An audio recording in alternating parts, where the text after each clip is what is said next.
amul prérogative pour procéder en tout cas à la suppression de ces institutions. parce que nee na nekkul ci constitution bi y a aucun. L'Assemblée n'a pas ce pouvoir parce que amul benn disposition constitutionnelle bu koy jox pour mu supprimer yooyu loolu laa wax. waaw xam nga ci foofu noonu laa lay rectifier xam nga en droit dafa am lu ñu tudd parallélisme des formes. xam nga loo xam ko de. xam naa ko de mais li ma wax xam naa. voilà c'est-à-dire bu fekkente ne xam nga que donc la contradiction qui a été déjà faite tout à l'heure moo paraît être peut-être contradiction la boo xamante ne da nga ko def. pour toi à la légère. non pour toi. parce que si on applique ce principe-là bu fekkente ne par exemple le président de la République bi nga xamante ne moom mooy la clé de voûte des institutions. constitution jox ko ay pouvoir discrétionnaire yoo xamante ne nii lépp loo xamante ne décret defoon na ko am na possibilité mu jël décret. en application de ce principe précité mu supprimer ko donc yaakaar naa ne. c'est pas un décret. donc une loi constitutionnelle. yaakaar naa ne c'est pas un décret. yaakaar naa ne en la matière c'est une loi constitutionnelle. donc c'est pas un décret. il faut me laisser. déet booy wax tamit da ngay wax li nga xam nga man je vais pas tergiverser dans les débats politiciens. non mais il faut dire les choses telles qu'elles sont. à partir du moment où je suis il faut dire les choses telles qu'elles sont. Il y a la constitution, il y a les lois, il y a les décrets et les arrêtés. Et c'est pas un décret. Je peux poursuivre. Voilà. Je peux poursuivre. Oui, voilà. Donc je disais tout à l'heure que man je suis pas ñëwuma ci plateau bi pour faire des tapages, pour en tout cas tergiverser dans des discours politiciens. Je suis invité en tant que juriste. Je préfère en tout cas rester sur des principes, répondre ci questions de manière juridique. Mais les questions politiques, moi ça ne m'intéresse pas.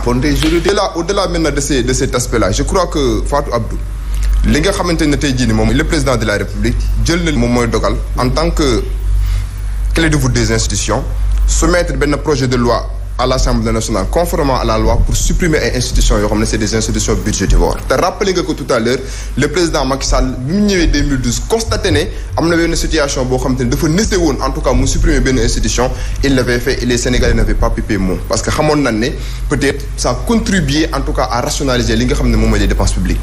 Au-delà de cet aspect-là pour en venir maintenant à votre question xam nga par exemple blocage bi c'est une situation tout à fait envisageable puisque le président de la République comme je l'ai dit au début de mes propos amul majorité en tout cas confortable pour que tey jii bu ndey Assemblée nationale projet de loi bi mu jàll comme lettre à la poste mais bu fekkente ne loolu nekk na benn facteur de blocage il a la possibilité mu contourner loolu noonu utiliser beneen procédé mais procédé boobu mën na utiliser nag gën a neex. comme ban procédé par exemple. mooy par exemple bu ñu demee ba le 12 septembre qu'il procède à la dissolution de l'Assemblée nationale.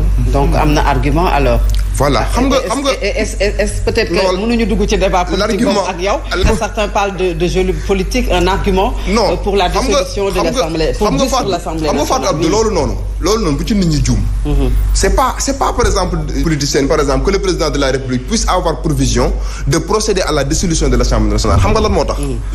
pour bien gouverner ce pays-là il faut obligatoirement parce que ñi nekk Assemblée nationale li nga xamante ne tey jii moom mooy seeni ambition mooy logique bii bi ñu nar a nekk ci projet de loi bi facteur de blocage noonu lañ nar a continuer vivre Assemblée nationale si le président de la République est assez bien informé mu am par exemple ambition jëlee Sénégal benn niveau yóbbu ko ci beneen niveau à partir du moment où mu constaté ne Assemblée nationale bi nga xam ne moom mooy institution parlementaire par excellence bi nga xamante ne lii rôle mooy voter ay loi amu fa majorité confortable mais bu loolu naree constituer benn facteur de blocage il a l'entière possibilité bu ñu demee ba nga xamante ne le 12 septembre jot na mu user des prérogatives que lui confère la constitution à travers l'article 87 mu pulvériser l'Assemblée nationale.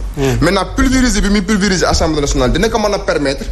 bu ñu demee élection ba mu am une majorité confortable c'est là où il aura la possibilité de bien dérouler sa politique parce que Sénégal par exemple nomenclature institutionnelle bi ni muy doxee bu fekkente ne par exemple tu n'as pas une majorité confortable à l'Assemblée nationale ñu nar a nekk dans une logique de politique politicienne fayantoo di am Benno Bokk Yaakaar nar a nekk Assemblée nationale lépp loo xamante ne tey ji nguur gi bëgg na ko ñu mën na def constituer benn facteur de blocage alors qu'en réalité les Sénégalais aujourd'hui li nga xamante ne tey ji moom lañ bëgg mooy ñu changer de paradigme boobu nag lii mooy point de départ bi mooy toutes les institutions yi nga xam ne jàpp nañ ne ñu ngi consommer en tout cas ñu ngi sucer li nga xam ne mooy l'argent du contribuable alors qu'en réalité tey boo defoon benn micro-trottoir nga interroger les Sénégalais par rapport à l'impact en tout cas de ces institutions là mënuñu la wax sax par exemple loolu ban impact la am loolu nekk premièrement mais Assemblée nationale bi nga xamante ne tey jii dafa am ay députés yoo xamante ne ni la plupart d'entre eux li leen intéressé mooy nekk Assemblée pour saboter pour bloquer si le président de la République veut en tout cas aller jusqu'au bout de sa logique si le président de la République compte en tout cas apporter des solutions promptes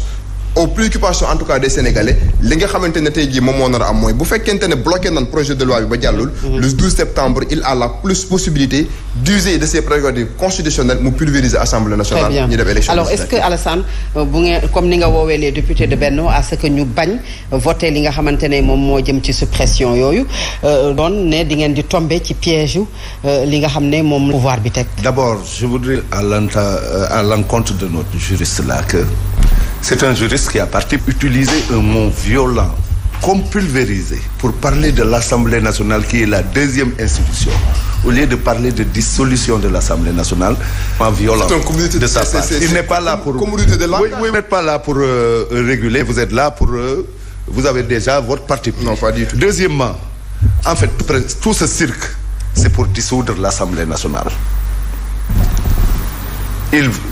Quelle que soit l'issue, il va dissoudre le 12. Mais il y a une chose, le Sénégal court un grand danger avec la dissolution de l'Assemblée nationale. C'est quoi le danger? Le président ne pourra pas